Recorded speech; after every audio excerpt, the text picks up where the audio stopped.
The name for each week's Torah portion is taken from the most significant word in the first sentence of that portion. This week's portion is called Vayechi, but more often than not, it is not just a random choice of words. Vayechi means, and he lived. As we read the portion, we see that the portion is really about Jacob's death, and later still, Joseph's death. And yet the portion is called, and he lived. So often in Judaism, when we mark a person's death, we think about their life. This happens at the time of a funeral. When we say Kaddish, we don't mention death.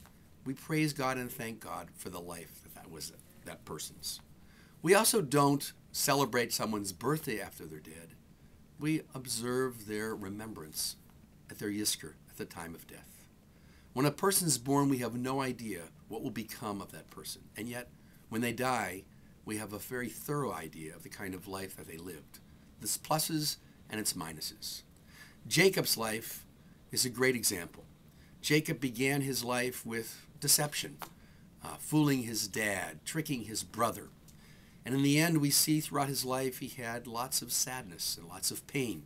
There was as if the author was trying to show us a kind of moral balance.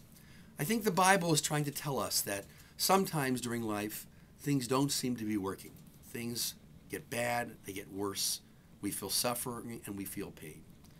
But I think overall we see that life is a long time, and everyone's life has pluses and minuses.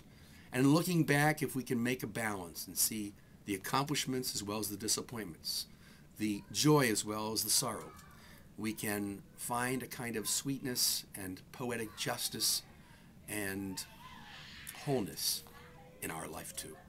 Shabbat Shalom.